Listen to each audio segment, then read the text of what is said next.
Cinema എന്നും പ്രതിസന്ധിയിലാണ് എന്ന് നമ്മൾ എപ്പോഴും കേൾക്കുന്നൊരു കാര്യമാണ്. നമ്മൾ തന്നെ കുറച്ച് ദിവസം മുമ്പ് ഒരു വീഡിയോ ചെയ്തിരുന്നു. അതായത് ഈ വർഷം 2026 റിലീസായ സിനിമകളിൽ ഒരുപാട് സിനിമകൾ പരാജയപ്പെട്ടു. ഒരുപാടെന്ന് പറഞ്ഞാൽ ഭൂരിപക്ഷം സിനിമകളും പരാജയപ്പെട്ടു. വിരലെണ്ണാവുന്ന കുറച്ച് സിനിമകൾ മാത്രമാണ് എന്തെങ്കിലും തിയേറ്ററിൽ നിന്ന് കളക്ട് ചെയ്തത് എന്നൊക്കെ നമ്മളൊരു എപ്പിസോഡ് ചെയ്തിരുന്നു. ഇപ്പോൾ തിയേറ്റർ ഓണേഴ്സ് അസോസിയേഷൻ്റെ അവരുടെ ഫിയോക്ക് അതിൻ്റെ ഭാരവാഹി മിസ്റ്റർ വിജയകുമാർ അദ്ദേഹം ഇന്നൊക്കെ ഒരു ഇൻ്റർവ്യൂ, ഞാനൊരു ഓൺലൈൻ പോർട്ടലിൽ ഒരു ഇൻ്റർവ്യൂവും അതുപോലെ തന്നെ ഒരു യൂട്യൂബ് ചാനലിലും അദ്ദേഹം സംസാരിക്കുന്നത് ഞാൻ കേട്ടിരുന്നു. അദ്ദേഹം തന്നെ പലപ്പോഴും അത് അവരുടെ സംഘടനയെ പ്രതിനിധീകരിച്ച് അദ്ദേഹം തന്നെ വന്ന് സംസാരിക്കാറുണ്ട്.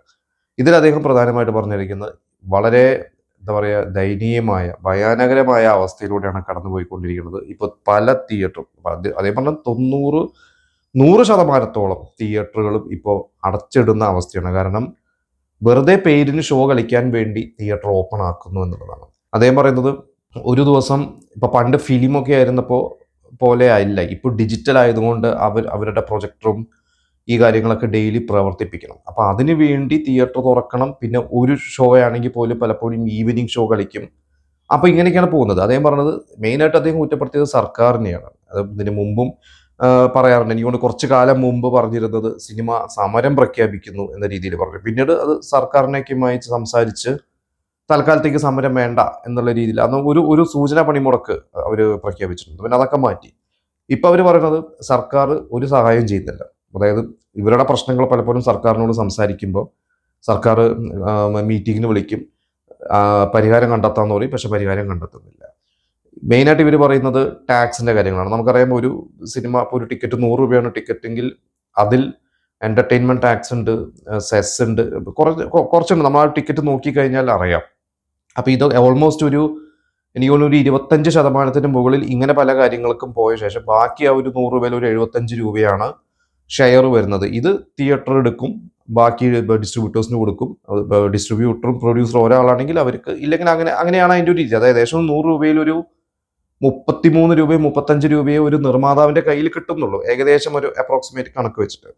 അപ്പൊ ഇവർ പറഞ്ഞത് ടാക്സ് കുറയ്ക്കാം, പിന്നെ ഇലക്ട്രിസിറ്റി ചാർജ് പലപ്പോഴും ഇവർ തിയേറ്റർ അടഞ്ഞു കിടക്കുന്ന ഒരു അവസ്ഥയ്ക്ക് വരുമ്പോഴും ഇലക്ട്രിസിറ്റി ചാർജ് ഉണ്ട്. അപ്പൊ ഇതിലൊന്നും ഒരു ഗവൺമെന്റ് സഹായവും തരുന്നില്ല എന്ന് പറഞ്ഞ വളരെ കുറ്റപ്പെടുത്തിയിട്ടാണ് അദ്ദേഹം പറഞ്ഞത്. പിന്നെ സിനിമകളൊക്കെ പരാജയപ്പെടുന്നു, ഇറങ്ങുന്ന സിനിമകളൊക്കെ പരാജയപ്പെടുന്നു, തിയേറ്ററിൽ പ്രേക്ഷകർ വരുന്നില്ല. ജനനായകൻ ജനുവരിയിൽ റിലീസാവുമെന്ന് പറഞ്ഞ ഒരു ആശ്വാസമായിരുന്നു, പക്ഷെ ജനനായകൻ വന്നില്ല. അതിനുശേഷം വന്ന സിനിമകളിൽ വളരെ കുറച്ച് സിനിമകളൊക്കെ ആൾക്കാർ കയറിയിട്ടുള്ളൂ. ഇനി മാർച്ച് 19 പ്രതീക്ഷ. അതായത് മാർച്ച് 19 അതിനോടനുബന്ധിച്ചിട്ടുള്ള ഏപ്രിൽ മെയ് സമ്മർ വെക്കേഷൻ സമയവും വിഷു റിലീസുകൾ, ഇതിലാണ് പ്രതീക്ഷ എന്നാണ് പറഞ്ഞത്. അത് ക്ലിക്കായാൽ അവർക്ക് ഓക്കെയാണ് തൽക്കാലത്തേക്ക് എന്ന രീതിയിലാണ് പറയുക. അതായത് അത് ക്ലിക്കായാലും ഇവർക്ക് പലിശ കൊടുക്കാം എന്നാണ് പറയുക. ഇവർ പറഞ്ഞ പല തിയേറ്ററുകാരും പലിശയ്ക്ക് പൈസയൊക്കെ എടുത്തിട്ടാണ്, കടം മേടിച്ചിട്ടാണ് തിയേറ്റർ പുതുക്കണമെന്ന് തിയേറ്റർ നടത്തിക്കൊണ്ടിടുന്നു. അപ്പോൾ ഇനി വരാൻ പോകുന്ന ബ്ലോക്ക് ബസ്റ്റർ സിനിമകൾ ക്ലിക്കായാൽ ഇവർക്ക് പലിശ അടയ്ക്കാൻ പറ്റും. അതാണ് ഇവരുടെ ഒരു ആശ്വാസം എന്നാണ് പറയുന്നത്. പക്ഷേ ഇവർ ഈ പറയുന്നതിനൊക്കെ ഇവരുടെ ഇന്റർവ്യൂവിന്റെ അടിയിലൊക്കെ വരുന്ന പല കമന്റുകളും പല കാര്യങ്ങളൊക്കെ വെച്ച് നോക്കുമ്പോൾ കുറേയൊക്കെ എനിക്കും ശരിയാണെന്ന് തോന്നിയിട്ടുണ്ട്. കാരണം പലപ്പോഴും നമ്മളെല്ലാവരും ഡിസ്കസ് ചെയ്യുന്ന ഒരു കാര്യമാണ്. ഒന്ന്, നമ്മൾ പഴയ കാലം എടുക്കാം. പണ്ടത്തെ കാലത്ത് ഒരു 80s എടുത്തു കഴിഞ്ഞാൽ അന്ന് സിനിമ കാണണമെങ്കിൽ തിയേറ്ററിൽ തന്നെ പോകണം. 80s ടി വി ഒക്കെ എനിക്ക് തോന്നുന്നു 85, 86 ഒക്കെ ആയി കഴിഞ്ഞപ്പോൾ വളരെ അപൂർവം വീടുകളിൽ മാത്രം, ഒരു 10 വീടെടുത്താൽ ആ പ്രദേശത്തെ 1-2 വീടുകളിൽ മാത്രമായിരിക്കും ടി വി ഉണ്ടാവുന്നത്. അതും ദൂരദർശനം ഉണ്ടാവും. പിന്നീടാണ് VCR ഒക്കെ വന്നത്.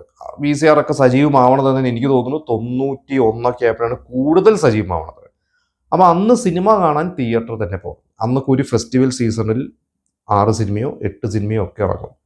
എല്ലാ സിനിമയും കാണാൻ തിയേറ്ററിലേക്ക് ആൾക്കാർ പോകും. കാരണം വേറെ എന്റർടൈൻമെന്റ് ഇല്ല അന്ന് നമ്മുടെ പ്രേക്ഷകർക്ക്, നമുക്ക് ആർക്കും അന്ന് ഉണ്ടായിരുന്നില്ല. അപ്പോൾ സിനിമ കാണാൻ തിയേറ്ററിൽ പോവുക, തിയേറ്ററിൽ ആസ്വദിച്ച സിനിമകൾ കുടുംബസമേതം കാണുക എന്നുള്ളതാണ്. 90 കഴിഞ്ഞപ്പോൾ കേബിൾ വന്നു, ഈ VCR സജീവമായി, കാസറ്റുകൾ സജീവമായി.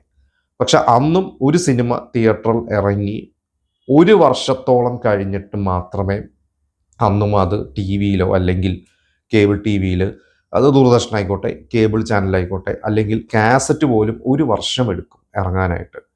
പക്ഷെ അന്നും തിയേറ്ററിൽ ആളുകൾ പോയിരുന്നു. കാരണം അവർക്ക് കുറച്ച്, അതായത് കാണണമെന്ന് താല്പര്യമുള്ള ആൾക്കാരൊക്കെ തിയേറ്ററിൽ അന്ന് പോയിരുന്നു. 2000 ആയി കഴിഞ്ഞപ്പോൾ അന്നും പിന്നെ കാസറ്റ് മാറി DVD ആയി. അന്നൊക്കെ എനിക്ക് തോന്നുന്നു ഒരു സിനിമ ഇറങ്ങിയാൽ ചിലപ്പോൾ ഒരു 3 മാസത്തിനുള്ളിൽ DVD ഇറങ്ങണ ഒരു കാലം വന്നിരുന്നു. 2005 ഇപ്പോൾ 3 മാസം 6 മാസം ഒക്കെ ആകുമ്പോഴേക്കും ഇറങ്ങും. 2010 കഴിഞ്ഞപ്പോൾ പതുക്കെ ഈ ഇന്റർനെറ്റ് തരംഗങ്ങൾ വരാൻ തുടങ്ങി. പിന്നെ സാറ്റലൈറ്റ്, പിന്നെ ഈ ചാനലുകൾ മത്സരിച്ചിട്ട് സിനിമകൾ പർച്ചേസ് ചെയ്യാൻ തുടങ്ങി. അപ്പോൾ പിന്നെ TV വരും. അതും തിയേറ്ററിൽ ഇറങ്ങി കുറച്ച് മാസങ്ങൾ കഴിഞ്ഞിട്ട് TV വരുള്ളൂ. അത് കഴിഞ്ഞിട്ടാണ് നമുക്കറിയാം കോവിഡ് കഴിഞ്ഞപ്പോൾ OTT എന്ന് പറഞ്ഞ സാധനം. ഇന്ന് ശരിക്ക് സിനിമ എന്ന് പറഞ്ഞു കഴിഞ്ഞാൽ നമുക്ക് തിയേറ്റർ എക്സ്പീരിയൻസ് വരുന്ന സിനിമകൾ ഉണ്ടെങ്കിൽ തിയേറ്ററിൽ പോയി കാണുക. അതായത് ബ്രഹ്മാണ്ഡ സിനിമകൾ ഉണ്ടെങ്കിൽ തിയേറ്ററിൽ പോയി കാണാം, അല്ലെങ്കിൽ OTT വരുമ്പോൾ കാണാം. കാരണം ഇന്നൊരു സിനിമ തിയേറ്ററിൽ ഇറങ്ങിയാൽ അത് വിജയിച്ചാൽ 28ാം ദിവസമാണ് OTT വരുന്നത്. അത് വിജയിച്ചത് നമ്മൾ ഇന്ന് തന്നെ സിനിമകളുടെ ഒരു ട്രെൻഡ് എന്ന് പറയുന്നത് OTTയിൽ സിനിമകൾ എടുക്കൽ കുറഞ്ഞു. മലയാള സിനിമ ആയാൽ പോലും, മലയാള സിനിമ വളരെ കുറവാണ്, അന്യഭാഷ സിനിമ ആയാൽ പോലും തിയേറ്ററിൽ ഓടിയിട്ട് മാത്രം എടുക്കുന്നത്. ഈ പ്രീ ബിസിനസ് പരിപാടി വളരെ അപൂർവമാണ്. വളരെ അപൂർവം സിനിമകൾ മാത്രമേ റിലീസിന് മുമ്പ്, അതായത് ഇപ്പോൾ ജനുവരി 1 തിയേറ്ററിൽ ഇറങ്ങുകയാണെങ്കിൽ ജനുവരി 28 ഞങ്ങൾ ഹോട്ട്സ്റ്റാർ അല്ലെങ്കിൽ ഞങ്ങൾ നെറ്റ്ഫ്ലിക്സ് ആയിക്കോട്ടെ, ഏത് പ്ലാറ്റ്ഫോം ആയിക്കോട്ടെ, ഞങ്ങൾ OTTയിൽ റിലീസ് ചെയ്യും എന്നൊരു അഗ്രിമെന്റ് സൈൻ ചെയ്തിട്ടാണ് തിയേറ്ററിൽ ഇറക്കുന്നത്.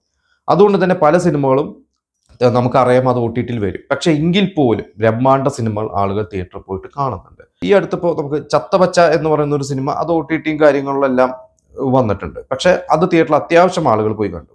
നമുക്ക് അതിന് മുമ്പ് എടുക്കാം സർവമായ സിനിമ തിയേറ്ററിൽ വന്നു, അത് പിന്നെ ഹോട്ട്സ്റ്റാറിൽ വന്നു. പക്ഷെ ആ സിനിമയും തിയേറ്ററിൽ വളരെയധികം കളക്ട് ചെയ്യുന്നുണ്ട്. ഓൾമോസ്റ്റ് എനിക്ക് തോന്നുന്നു ഒരു 80 കോടിയുടെ അടുത്ത് കേരള ബോക്സ് ഓഫീസിൽ കളക്ട് ചെയ്തു. പിന്നെ നമുക്ക് അന്യഭാഷ എടുക്കാം. അത് വിജയുടെ സിനിമ ആയിക്കോട്ടെ, അല്ലു അർജുന്റെ സിനിമ, രജനീകാന്തിന്റെ സിനിമയൊക്കെ വന്നു കഴിഞ്ഞാൽ ആദ്യത്തെ ഒരു 3 ദിവസം വളരെ ബൂമായിരിക്കും.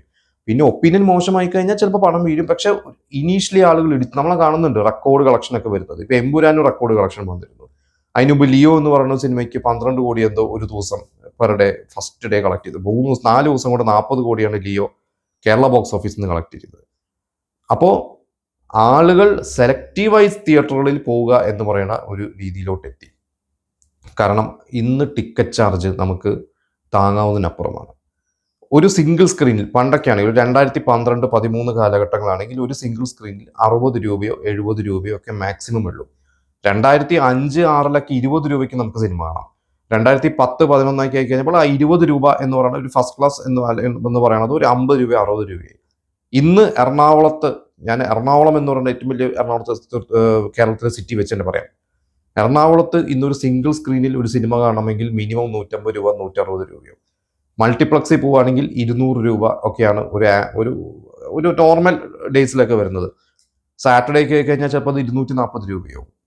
തൃശ്ശൂർ പോലത്തെ സ്ഥലത്തൊക്കെ എത്തിക്കഴിഞ്ഞാൽ, കുറച്ചും കൂടി ചെറിയൊരു സിറ്റിയിലോട്ട് തൃശ്ശൂരൊക്കെ എത്തിക്കഴിഞ്ഞാൽ എനിക്ക് 100 രൂപയ്ക്കും അവിടെ സിനിമ കാണാം.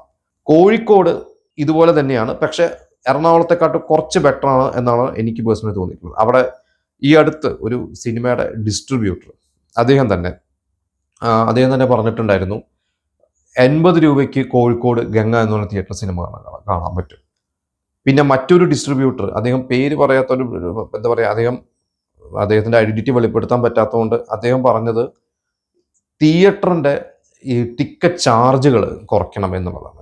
ഇത് എല്ലാവരും ഒരേ സ്വരത്തെ പറയുന്നുണ്ട്. നമ്മൾ പലപ്പോഴും ഫേസ്ബുക്കിലൊക്കെ പല ചർച്ചകളും കാണാറുണ്ട്. ഒരു ഫാമിലി ഒരു സിനിമയ്ക്ക് പോകണമെങ്കിൽ ഒരു അച്ഛനും അമ്മ 2 മക്കളും കൂടി ഒരു സിനിമയ്ക്ക് പോയി അവർക്ക് പോയി വരണമെങ്കിൽ 1000 രൂപ മിനിമം ചെലവാണ്. പണ്ട് ഇതൊക്കെ 200 രൂപയ്ക്ക് കഴിഞ്ഞിരുന്നു. ഇന്ന് പറയാം നമുക്ക് രൂപയുടെ മൂല്യം കൂടി ഒക്കെ ശരിയാണ്. പക്ഷെ ആളുകളുടെ വരുമാനം എത്രത്തോളം കൂടിയിട്ടുണ്ടെന്നുള്ളത് നോക്കണം.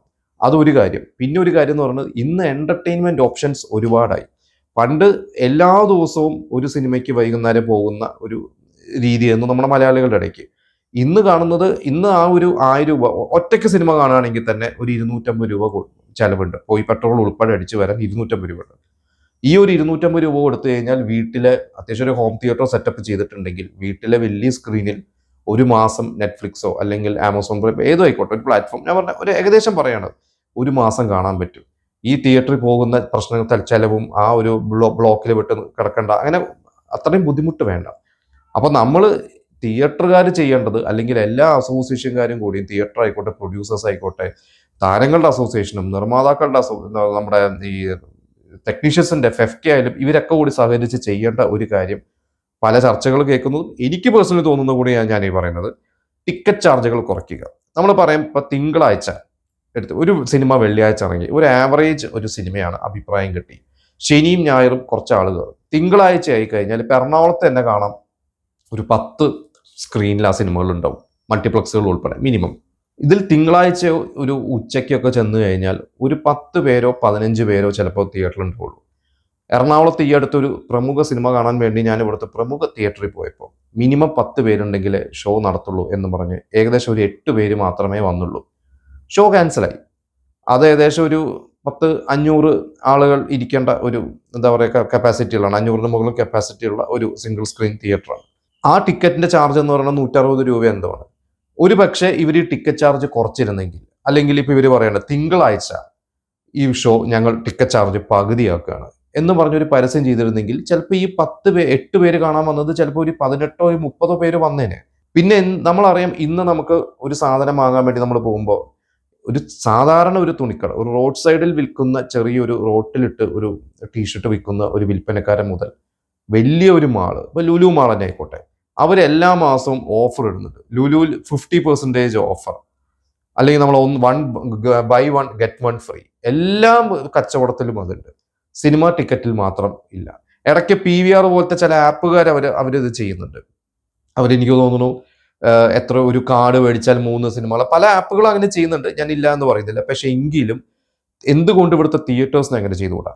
ഇപ്പം എറണാകുളത്തൊരു തിയേറ്ററിന് തിങ്കൾ മുതൽ വ്യാഴം വരെ കോളേജ് സ്റ്റുഡൻസിന് നിങ്ങൾ ID കാർഡ് കാണിച്ചാൽ നിങ്ങൾക്ക് ഫ്രീ ആയിട്ട് സിനിമ കാണാം. അല്ലെങ്കിൽ നിങ്ങൾ ഒരു ഫാമിലി പാക്കേജ് എന്ന രീതിയിൽ ഒരു അച്ഛനും അമ്മയ്ക്കും ഒരു 2 മക്കൾക്കും കൂടി ഒരു 2 പേരുടെ ടിക്കറ്റിൽ നിങ്ങൾ 4 പേര് സിനിമ കാണൂ.